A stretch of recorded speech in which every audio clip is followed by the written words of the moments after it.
जय हिंद दोस्तों, कैसे हैं आप सब। आशा करता हूँ सब मस्त होंगे और अपने काम को लेकर व्यस्त होंगे। दोस्तों ये जो आप पॉलीहाउस के अंदर देख रहे हैं, ये हमारी टमाटर की नर्सरी तैयार हो रही है। दोस्तों बैगन की फसल आप देख सकते हैं मेरी, ये अभी लगभग 15 दिन हुए इसे ट्रांसप्लांट के, और ये वैरायटी हमारी BNR की 212 वैरायटी है। और आप देख सकते हैं कि इसमें फुटाव भी बहुत बढ़िया है, अभी इसका कलर भी बढ़िया है, अभी इसी में किसी प्रकार की दिक्कत नहीं है। कुछ समय पर देखते हैं हम कि बैगन जैसे ही हमारा बड़ा होते जाता है तो आप देखते हैं कि इसमें फिर फूट बोरर और सूट बोरर की समस्या हमें देखने को आती है। तो दोस्तों आज जब हम बैगन के बारे में संपूर्ण जानकारी लेंगे कि हम फूट बोरर और सूट बोरर को कैसे नियंत्रित कर सकते हैं। दोस्तों ये हमारी फसल कैसी लगी आपको प्लीज़ कमेंट करके बताएं, और यदि वीडियो को पसंद आए तो वीडियो को लाइक जरूर करें। बैगन के फूट बोरर और सूट बोरर से निपटने के लिए मैं आपको बता दूं कि यदि आपको 100% रिजल्ट चाहिए तो आपको 3 प्रकार से इसमें इंसेक्टिसाइड का इस्तेमाल करना पड़ता है। सबसे पहला, आपको अंडों को भी मारना पड़ता है। दूसरा, आपको इल्लियों के लिए भी स्प्रे करना पड़ता है। और तीसरा, जो पतंगे उड़ते हैं उसके लिए भी आपको स्प्रे करना पड़ता है। मैंने इसकी लाइफ साइकिल के लिए एक विशेष वीडियो बना चुका है, आप चाहे तो आई बटन पर जाकर उसको देख सकते हैं और समझ सकते हैं कि उसकी लाइफ साइकिल क्या है।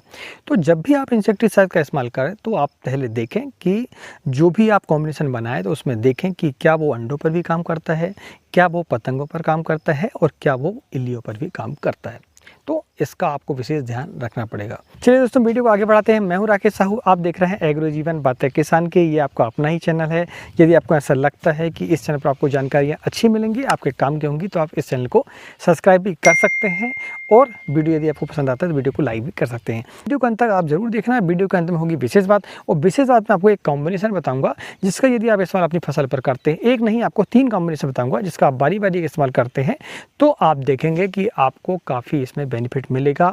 आपकी कुछ हद तक मैं कहूँ कि आपको 100%, तो ये गलत होता है, आपके ऊपर भी होता है कि मौसम कैसा साथ देता है आपको, आप कैसे स्प्रे लेते हैं। तो यदि आप इन 3 कॉम्बिनेशन को फॉलो करते हैं तो आप यकीन मानिए काफ़ी हद तक आपकी फसल जो है सुरक्षित हो जाएगी। वो आपको मैं वीडियो के अंत में बताऊंगा।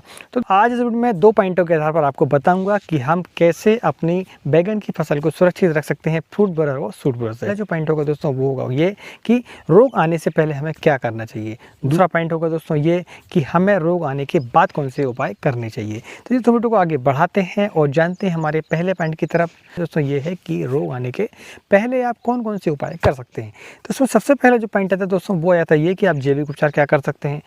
एक दूसरा ये कि रासायनिक तरीके से आप कैसा उपचार कर सकते हैं अपनी बैगन की फसल पर। तो सबसे पहले हम चर्चा करते हैं जैविक उपचार की। तो जैविक उपचार में दोस्तों आप फेरोमोन ट्रैप का इस्तेमाल कर सकते हैं, स्टिकी ट्रैप का इस्तेमाल कर सकते हैं, और समय समय पर यदि आप नीम ऑयल का स्प्रे करते रहते हैं अपनी फसल पर तो आप देखेंगे कि आपको ये फूट बोरर, सूट बोरर और बाकी जो इल्लियाँ हैं और थ्रिप्स है, वाइट फ्लाई है, इन पर सब पर आपको काफ़ी नियंत्रण मिलेगा। दोस्तों ये हुआ जैविक उपचार। अब हम बढ़ते हैं रासायनिक उपचार की तरफ। तो रासायनिक उपचार में आप देखते हैं कि रासायनिक उपचार में 2 प्रकार के ट्रीटमेंट होते हैं। एक तो होता है ड्रिंचिंग और दूसरा होता है स्प्रे।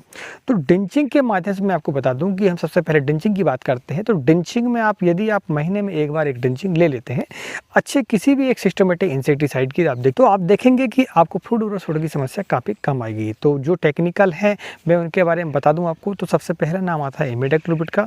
यदि आप चाहें तो इमिडाक्लोप्रिड की जो मात्रा है वो 1 लीटर प्रति एकड़ के हिसाब से आप ले सकते हैं।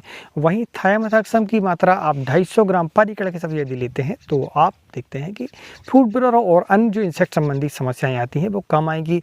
इसके बाद वॉल्यूम फ्लेक्सी की मात्रा आप 100 ml पर एकड़ के हिसाब से ले सकते हैं।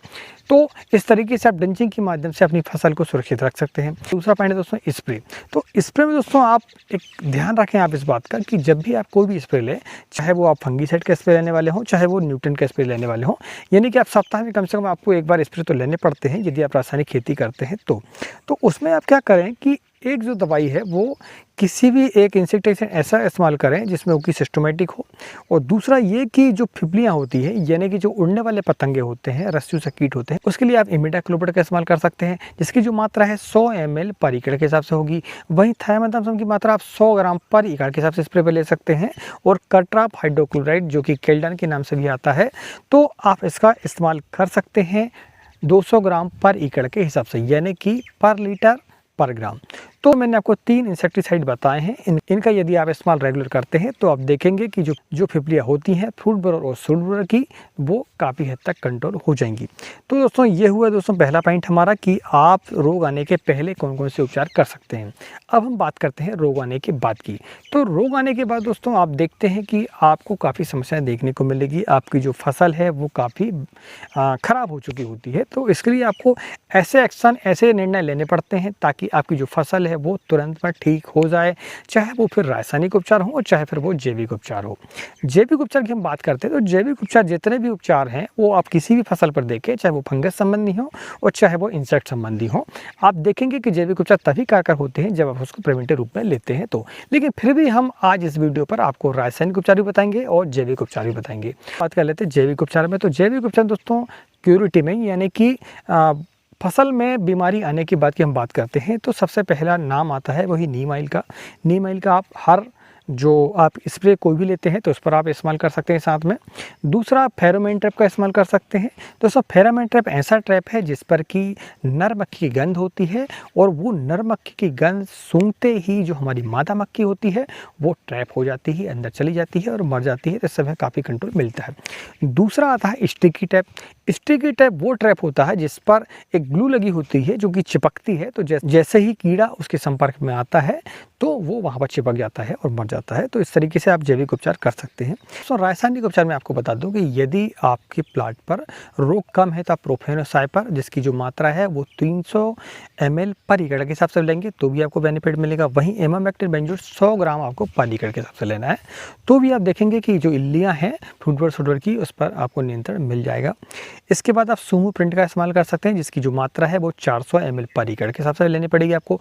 और डाइपिल आता है सुमो टुमो कंपनी का, उसकी जो मात्रा है वो 400 ml पर एकड़ के हिसाब से ले सकते हैं आप। इसके बाद यदि आपकी फसल पर आप देखते हैं कि समस्या थोड़ी ज़्यादा है, इल्लियों की संख्या ज़्यादा है और वो कंट्रोल नहीं हो पा रहा है तो आप उसके लिए फिर डेलीगेट का इस्तेमाल भी कर सकते हैं जिसमें कि स्पाइनोटोरम होता है और उसकी जो मात्रा है वह 100 ml पर एकड़ के हिसाब से आप ले सकते हैं। कंपनी तो 180 ml तक बताती है, मगर मैं आपको बता दूं कि रिजल्ट आपको 100 ml भी मिल जाएंगे यदि आपकी फसल छोटी हो तो और बीमारी आपकी कम हो तो। इसके बाद हम बात करते हैं तो आप एमिनोसाइड का भी इस्तेमाल कर सकते हैं जिसकी जो मात्रा है वो 100 ml पर एकड़ के हिसाब से आपको लेनी होगी। तो दोस्तों ये सारे इंसेक्टिसाइड का यदि आप इस्तेमाल बारी बारी से अपने विवेक के अनुसार करते हैं तो आप देखेंगे कि आपको जो आपकी बीमारी है फूड बोरर और सूट बोरर, वो काफ़ी उसमें राहत आपको मिलेगी। तो फूड बोरर और सूट बोरर का हमने विशेष वीडियो एक बना चुका है, आप चाहें तो आई बटन पर जाकर देख सकते हैं। उस पर आपको इसकी जो लाइफ साइकिल होती है उसके बारे में जानकारी आपको मिल जाएगी। दोस्तों ये वीडियो लंबा हो जाता है इसलिए मैंने आपको इसकी लाइफ साइकिल के बारे में नहीं बताया है।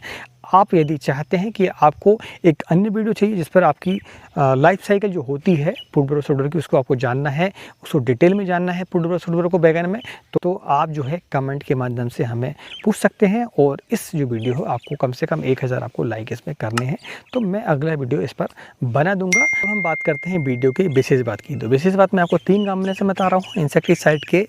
आप इनका इस्तेमाल करते हैं तो आप देखेंगे कि आप यदि आपकी फसल पर ज़्यादा अटैक हो चुका है तो आप इन 3 स्टेप को आप फॉलो कर सकते हैं। तो दोस्तों ये जो 3 कॉम्बिनेशन आपको मैं बता रहा हूँ इनका यदि आप फॉलो हर सप्ताह करते हैं, यानी कि आज एक कॉम्बिनेशन ले लिया, इसके बाद एक सप्ताह बाद एक कॉम्बिनेशन ले लिया, तो आप देखेंगे आपको काफ़ी राहत इसमें मिलेगी। तो सबसे पहला जो पॉइंट है दोस्तों वो है हमारा डेलीगेट प्लस कटाप हाइड्रोक्लोराइड जो कि केल्डन के नाम से आता है। पैकेट की जो मात्रा है वो आप 100 ml पर एकड़ के हिसाब से लेंगे। कटाप हाइड्रोक्लोराइड की जो मात्रा है केल्डन की मात्रा वो आप 200 ग्राम पर एकड़ के हिसाब से आप लेंगे, ठीक है। इसके बाद दूसरा जो टेक्निकल दोस्तों वो है हमारा मार्शल प्लस इमामेक्टिन बेंजोएट। तो मार्शल की जो मात्रा है एफएमसी कंपनी का आता है उसकी आप 400 ml ले सकते हैं। इमामेक्टिन बेंजोएट आपको 100 ग्राम पर एकड़ के हिसाब से लेनी है। तो ये दूसरा कॉम्बिनेशन हुआ। अब तीसरे कॉम्बिनेशन की हम बात करते हैं तो तीसरे कॉम्बिनेशन दोस्तों हम सोमो प्रिंट का इस्तेमाल करेंगे जिसकी जो मात्रा है वो 400 ml पर एकड़ के हिसाब से और साथ में इसमें फिर डाइपिल की मात्रा लेंगे, ठीक है। तो डाइपिल की जो मात्रा है वो भी 400 ml आपको पर एकड़ के हिसाब से लेनी है।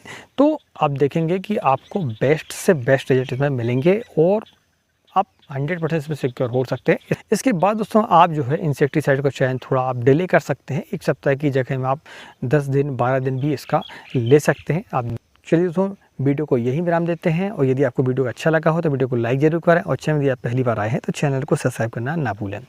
नमस्कार, जय हिंद, जय किसान, जय जवान। मिलते हैं अगली वीडियो में।